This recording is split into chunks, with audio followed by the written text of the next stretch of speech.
We are learning new details tonight about the Sunridge Apartment fire that heavily damaged two buildings in Flint Township.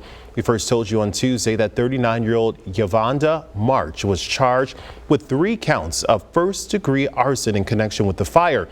Now, work is being done to aid those who are displaced. Our David Sackrider surveyed the damage and shows us where things stand 1 week later. A week after the fire here at Sunridge Apartments, you can see they've put up fencing and barricaded the doors. We're told that at one point, 15 single-dwelling units were occupied. They've all been displaced. I mean, it's total devastation for the people that experienced the fire, and they just did not know what to do. Carol Chase is the disaster program manager for the Red Cross. They set up a shelter for those displaced by the fire shortly after it broke out.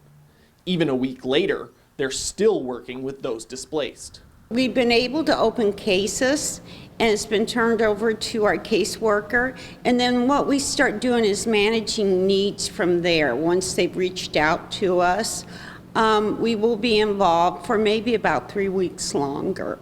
The management company says most of those displaced have since been moved to a new unit, adding that they're taking their first steps to getting the buildings restored.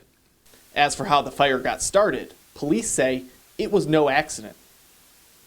There is evidence to support that she intentionally set items in her apartment on fire. Lieutenant Matt Van Lente with Flint Township Police says Yavonda March set fire to her boyfriend's clothes because she was mad at it. Fire that would damage 2 buildings. To set the fire and then leave, not even knowing if all the tenants are out of the house or out of their apartments.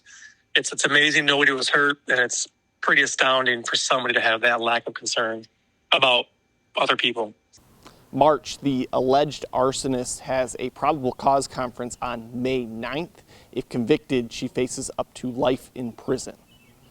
In Flint Township, David Sackrider, ABC 12 News.